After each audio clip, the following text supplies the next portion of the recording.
Okay, now record share screen share பண்றேன் பாத்துங்க. Okay.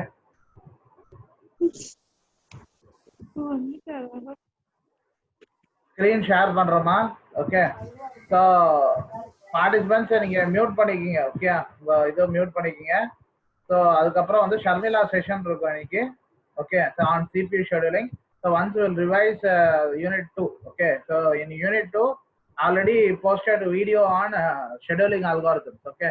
So what are the different scheduling algorithms such as round robin, first come first serve? Okay. So these algorithms, these four kind of scheduling algorithms already you know. Okay. The first come first serve is whichever with the first come will be served first, and the priority based scheduling is the priority which one with the first priority will be given first preference, that is priority with the minimum cost. Okay, so and then next cost. So according to the numbers allocated, according to first priority will be given first thing, and shortest job first is you have to choose the minimum. Okay, like similar to Dijkstra's algorithm, you have to choose the shortest job first. Okay, so these are the scheduling. So in this unit 3 question, so you can take down. Okay, so first question will be on so for example the first question will be on the scheduling algorithms. Problem will be there in unit 2. Okay, so CPU scheduling algorithms, mainly you have to see the problem. Okay, so problem will be asked on this part. Second important question is deadlock. Okay, so deadlock in the sense, what is deadlock, what are the characteristics of deadlock, and what are the methods for handling deadlock, prevention, avoidance, detection, recovery. So எல்லாமே சேர்த்து 19 mark கேட்பாங்க deadlock. And third one will be on the multi-threading models. Okay, so multi-threading and threading. So totally 3 questions in this unit. So scheduling algorithm, deadlock, and third multi-threading. Just you can note down in a paper. Okay, so multi-threading models they will ask you 2 types of problems, that is dining philosopher problem and critical section problem. Okay, so and process synchronization. So in the 3 questions you are going to see now. So now first, before going to CPU scheduling algorithms, Sharmila adukadhu munadi we'll see what is about deadlock. Okay, so introduction to deadlock. So what is deadlock? So in a multi-programming environment, we can see several processes may complete for a finite number of resources. Okay, they will complete at a certain time. So what happens is this. So 1 minute, small like screen sharing, stop it. Okay. The process request, so if the resources aren't available at that time. Okay, so when the process are sharing, the resources are not available, means the process will be in a waiting state. Okay, so they will be in a waiting state because whatever resources they are requested, so our user requested, are held by another waiting process. Okay, and this situation we call it as deadlock situation. Okay, so in this deadlock situation, next one we are going to see about the example for deadlock situation. Okay, now we can see in this situation, your bridge having 2 openings. Okay, so a bridge having 2 openings, so a car can move to the second opening of the bridge. Okay, it can go to the second opening of the bridge only if the car on the opposite side. So opposite side la vara car vandu it backs up to the other. Okay, it backs up only if the car on the opposite side, that the opposite side should back up. Otherwise what happens is starvation is possible. So this condition is the best example for deadlock situation to occur. Okay, so next we are going to see about the deadlock system methods. Okay, so there are three one. First one is request.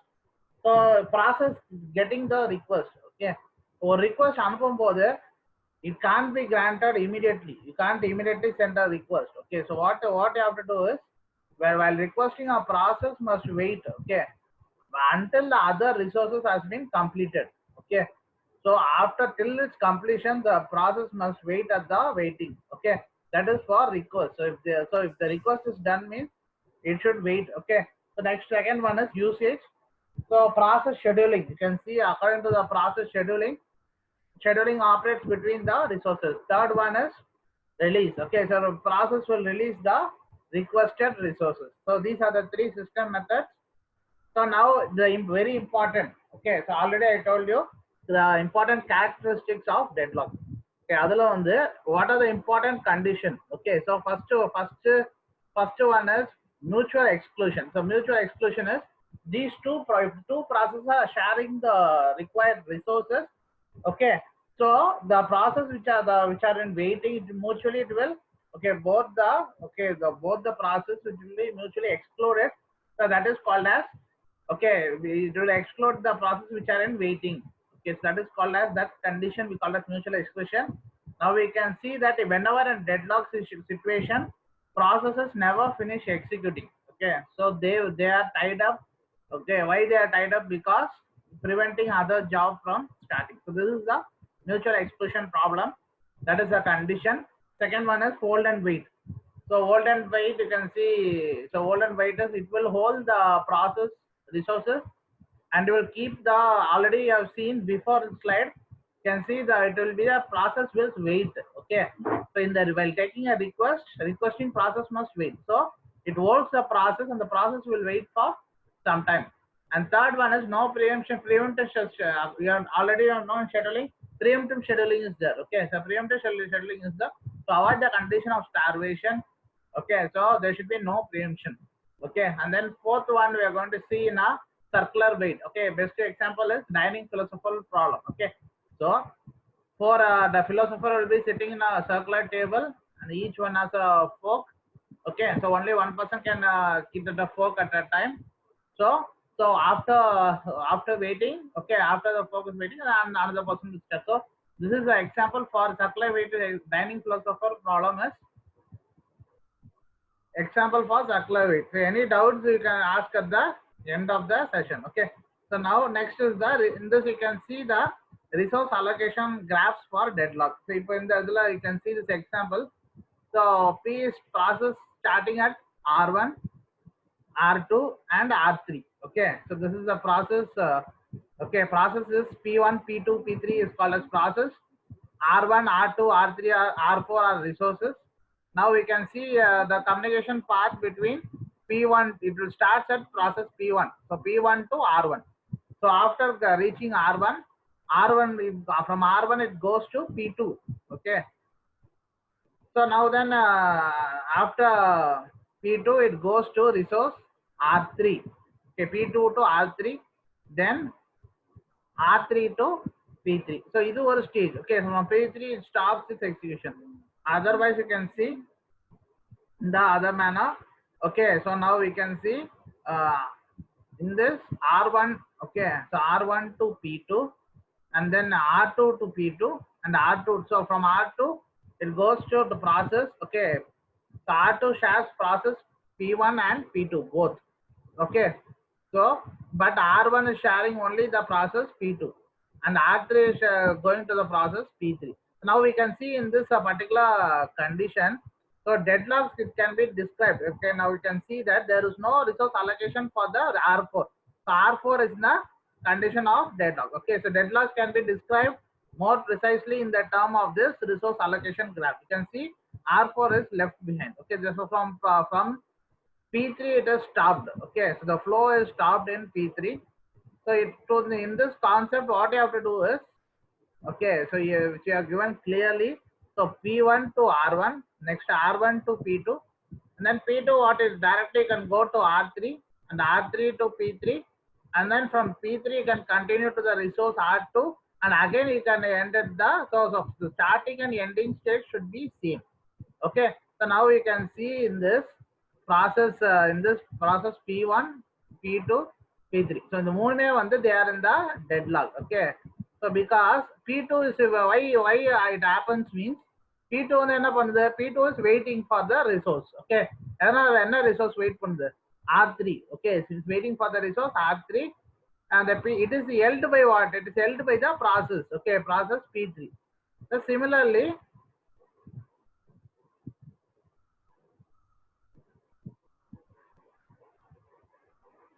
okay, and similarly you can see the process on other hand is waiting for either process.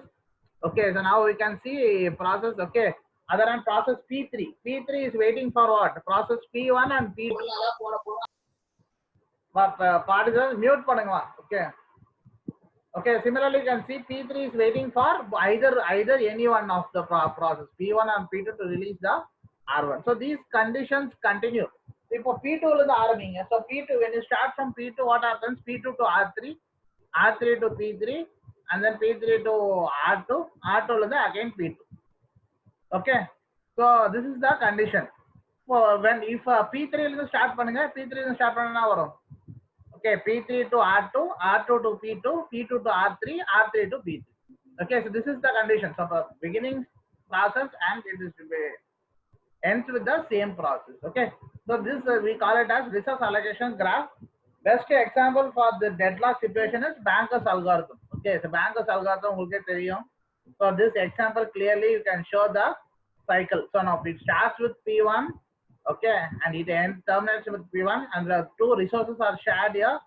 Okay, so you can see this P1 R1, and again R1 it goes to P3, P3 to R2, and ends with the P1. Okay, so this is the just example, and the what are the methods for handling deadlock? Okay, this is also important question in deadlock 19 marks. First you have to use a protocol which satisfies the deadlock. It shouldn't enter, okay, it should not enter a deadlock state. Okay, so now we can see P3 on the deadlock layer, the graph level. Okay, you can see P3 is in deadlock. Okay, so this state shouldn't occur. Okay, so for this we are going to develop an algorithm called as Banker's algorithm. So on the algorithm, okay, what happens is it allows the system to enter deadlock state, and then you have to recover the deadlock. Okay, so deadlock recovery. So our deadlock avoidance, deadlock prevention, deadlock recovery. So these three things are important.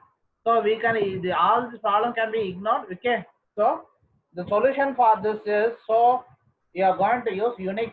Okay, Unix or Linux system. So when you use Unix or Linux system, okay, so chances for threats or security, okay, chances for threats is less in Unix, okay, compared to Windows. Okay, and also you can improve the deadlock. Okay, so these are the different methods. And again, for deadlock prevention, these four. Okay, mutual exclusion, hold and wait, no preemption, circular wait. Okay, these are the four important in deadlock prevention. I'm coming to that deadlock avoidance. Okay, so deadlock avoidance, there are two states in deadlock avoidance. The first state we call it as unsafe state. Another state on the safe. Okay, so now we can see the current needs and maximum needs. Okay, so if the from the maximum needs, the half of the, okay, from half of the maximum needs will be allocated. Okay, so whenever deadlock happens means then it will be in the unsafe state. Okay, unsafe state, there is the possibility of deadlock means unsafe. What you have to do is you have to do deadlock prevention. You have to follow these steps: mutual exclusion, hold and wait, no preemption, circular wait. Okay, and then you have to proceed it to the safe state. Okay, so this is what about deadlock. So from from there we will see a small PPT for CPU scheduling by Sharmila. அப்புறம் வந்து நம்ம continue பண்ணலாம். Okay, Sharmila.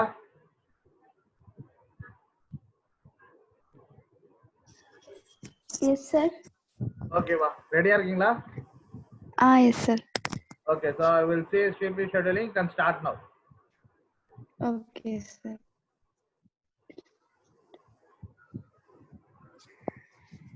CPU scheduling algorithm. There are 4 type of in this.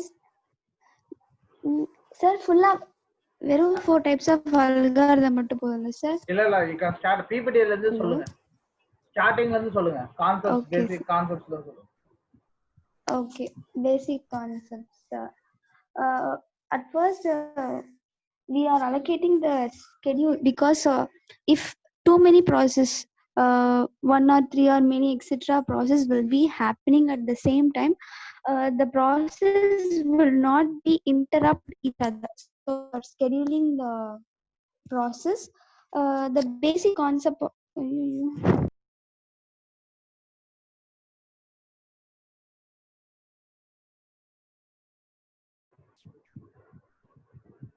Sharmila.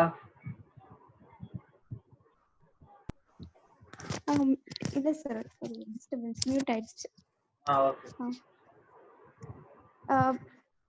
Basic concepts of CPU scheduling is its objective to multi-programming is to keep on running process all the time for maximum CPU utilization. Because if too many processes where multi-processes were happening or time sharing system were happening means the process will be intercollapsed each other. So that we want to overcome this problem, CPU were scheduled under 4 types. Later we will discuss about it. And scheduling is fundamental function of OS. The task of selecting the process in many that are ready to execute and allocating them to the CPU is performed by the CPU scheduler. Where CPU scheduler, what is mean by CPU scheduler? CPU scheduling discussions may take place when a process under 4 conditions when terminates. First, switches from running to waiting state, and switches from running to ready state, or switches from waiting to ready state or terminate. Scheduling under 1 and 4 is non-preemptive. All the other scheduling is preemptive. Next slide, sir. CPU scheduler. Non-preemptive and preemptive. In scheduling, SJS and round robin has in SJS we have normal SJS and non-preemptive and preemptive. But in round robin we use preemptive method. It will be discussed later. First, non-preemptive. Once a process is allocated the CPU, it does not leave unless. If it takes a process means it completely executed process thoroughly. After that, another process will be done. Or for one process to complete its execution, another process will be kept by wait. It has to wait. Example for input output request. It terminates. Then preemptive. OS can force a OS can force a process from CPU at any time. Example, to allocate CPU to another higher priority processes. In round robin fashion, we'll use preemptive, and SJS also will use preemptive. Next slide, sir. Next slide, sir. Okay, scheduling criteria. CPU utilization. Keep the CPU as busy as possible. We will use the CPU.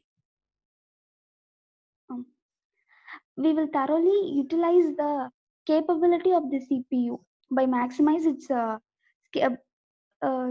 process which is taken by the user. For that purpose, we will completely use the CPU space by allocating the schedules for each and every process. And throughput, number of process that complete their execution per time unit by maximize. Turnaround time, amount of time to execute a particular process, time from submission to termination. In scheduling, we will see about waiting time and turnaround time. And another criteria is where waiting time, response time. Waiting time, under this, amount of time a process has been waiting in the ready queue. Before going to Gantt chart, we will take a ready queue for each and every process. Sum of time waiting in the ready queue, that will be calculated by the processes which were waiting for its execution, that is known as waiting time. And response time. Okay, response time, amount of time it takes from when a request was submitted until the first response is produced, not output. For time sharing environment minimize. Next slide. These are the four CPU. These are the four CPU scheduling algorithms. At first come first serve, shortest job first, SJF, priority, and round robin. Next slide, sir. implementing in C. These are some of the keys which are you going to use in that class CPU schedule, and its attribute n stands for number of process, bu of square bracket array to store burst time, a square bracket array to store arrival time, wt array to store waiting time, twt total waiting time, awt average waiting time. Next slide, sir. And its operations: get data, fcfs, sjf, sjfp, which is okay.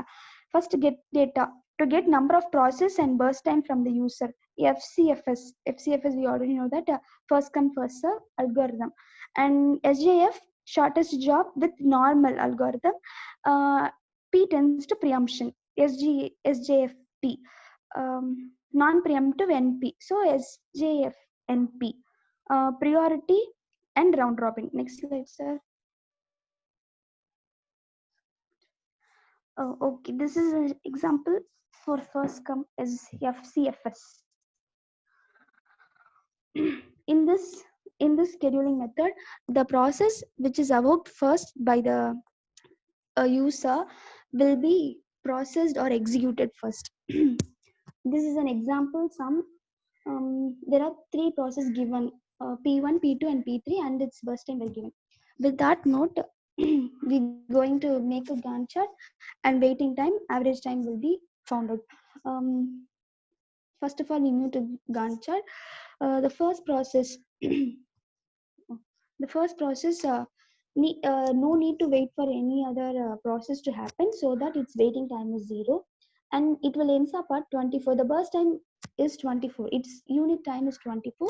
So until 24 unit time milliseconds, it will happen, so that P1 ends up at 24. The second process will start after the P1 ends up. It will take 3 unit of time. It will start at 24. Previous slide, sir. Sir, previous slide. It will start at 24. So we were going to add 3 with that. So that 27, P3, its burst time is 3 unit of time. And we're going to add 27 with 3, 30. To find the waiting time, P1 is not about waiting for any other process. So 0. P2, its wait until the first process is execute. After executing, P2 can execute. Its waiting time is 24. P3 27. To find average, summing up of these three divided with 3. Because there are 3 processes, it will give about 17. To find turnaround time, we have to calculate its complete time. 24 plus 70. 24 plus 27 plus 30. With after that, we have to find average turnaround time, means we should divide it by 3. Next slide, sir. First come first serve. The previous sum, which is to find the better case, efficient case, the same sum is processed or calculated with SJF, in order. Which process is having the minimum burst time, we are going to calculate it. P2 has the lowest unit time, so that P2 is taken at first. Example, I'm telling about Gantt chart.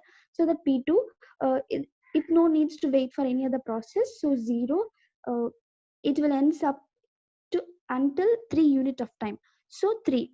P3 ends up after 3 unit of time. So calculating 3 with 3, sum up of 3 plus 3 is equals to 6. And finally, P1, process 1 will happen, will proceed calculating 24 and 6 will get 30. To find waiting time, P2 waiting time is 0, P3 3, P1 6. To find average, as I have said that, divide with 3, we can get. It is much better than the it is much better than the previous case. As this, we can convey our effect shortest process behind long process. Next slide, sir. Shortest job first. In this scheduling process, first we are going to see about normal SJF. In normal SJF, no need to worry about any which process is coming first, which process is getting last. Only we are going to see the burst time, which has a lower unit of time. This last example also done with the same process. 3 process 2 with burst time 3, which is minimum unit of time. Process 2 is taken first.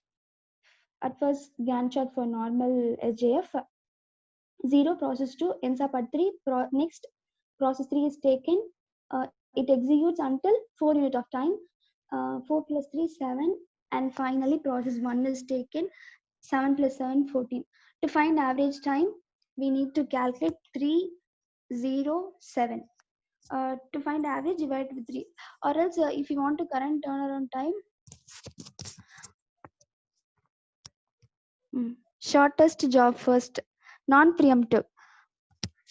In this, we have a new column called arrival time, which the process will arrive at the time given by the process which is already decided. In this, we introduce a new concept called ready queue. In that ready queue, the process which is going to execute next will be already waiting for the turn to execute. For example, arrival time, first process will be taken at the ready queue and it goes to the Gantt chart T1, where its burst time is 7, so given 7. At that time, the burst time 7, which process can execute at that 7 unit of time, where no need to see the arrival time at first. Next, P3 is more efficient than P2 and P4, so that we are taking P3, which is already taken at the ready queue, and then next P2. And then, because as when arrival time is compared with P2 and P4, both the its burst time were equal, because 4 and 4, we are comparing the arrival time. P2's arrival time is before than that P4, so that we are taking P2 and then P4. With that, 7 plus 1, 8, and then P2, 4. 8 plus 4, 12, and then finally P4, 12 plus 4, 16. To find average time, calculate 0, 7, okay, 0. In this, we have to calculate the complete time, ready time, complete time, response time. Here it is not given, but if we want to calculate P3's waiting time, means it is given as 7, but in P3 they given as arrival time 4. So we want to subtract 7 minus 4, will get 3. You can see 3 now. If P2's waiting time is 8, then its arrival time is 2. 8 minus 2, 6.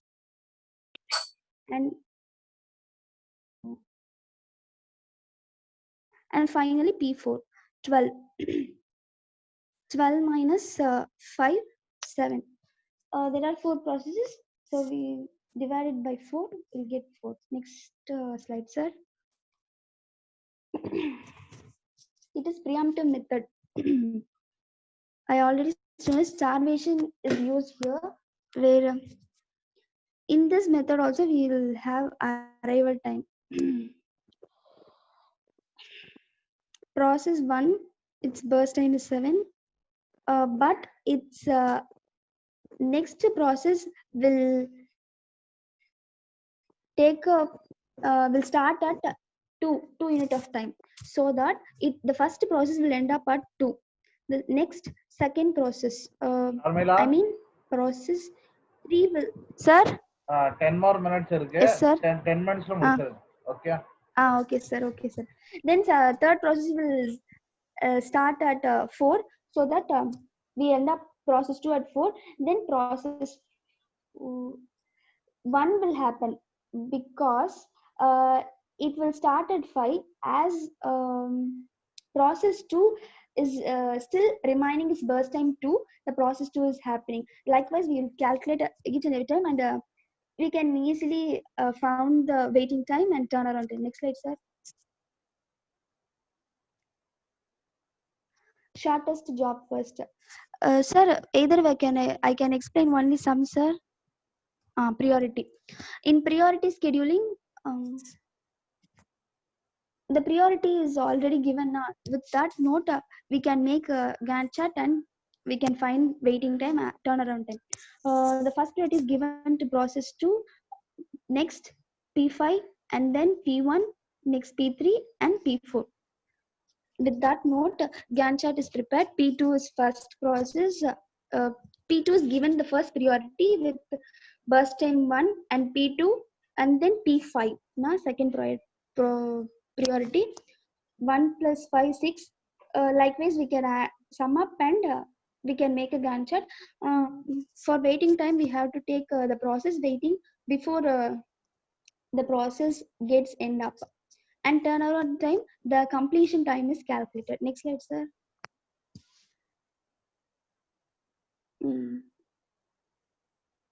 Priority. A priority number is associated with each process. Every process will be associated with each other.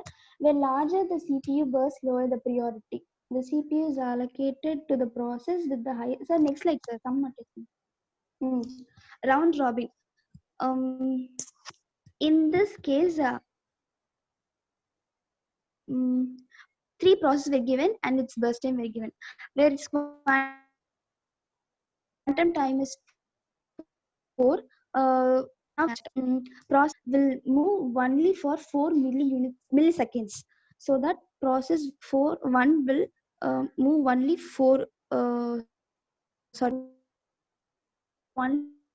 milliseconds. Then the second process will come to the next utilized space, as there only 3 unit of time, we no need 4, so that 4 plus 3 7, and then process 3 is executing. 7 plus 3 10, and then remaining only 4 unit time only completed at process 1. Until the process ends up to 0, we have to calculate 4 4 4. With that, P3 ends up at 10, calculating 14. So then the 24 20 16 12 with likewise it will get decreasing, and when it reaches to 0, we should stop the Gantt chart, because there is no need to execute the process. Waiting time we should calculate with that process begins at what time. Okay, P1 0, P2 4, but P1 also begins at 10. Where P2 and P3, which is already in the ready queue, we only subtracting 10 with -4, because when processing P1, which is capable of 4, at that time process 2 and process 3 can be made easily with the ready queue, because its capable is equal or less than 4, as its burst time is 3 3 each. It is capable to acquire a space in ready queue. We can subtract 10 minus 4 for P1.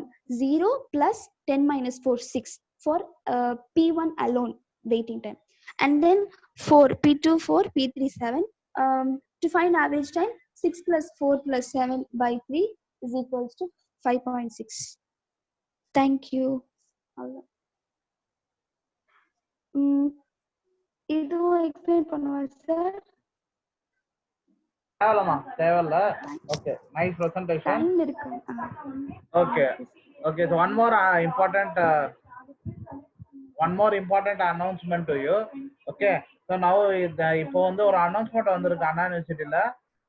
Final year semester examination மட்டும் ஆன்லைன்ல நடத்த போறதா அது தெரியுமா யாராச்சும் இப்போ வந்திருக்கு discussion is going on that final year semester examination for only final year will be held online in July month end okay அப்புறம் first year second year third year க்கு வந்து உங்களுக்கு வந்து after college reopens exam will be held okay இது ஒரு discussion இருக்கு so just you can keep revising okay so revising the whatever topics you have learned now in this various units you can just revise okay and remember so screen share stop பண்ணிடுறேன்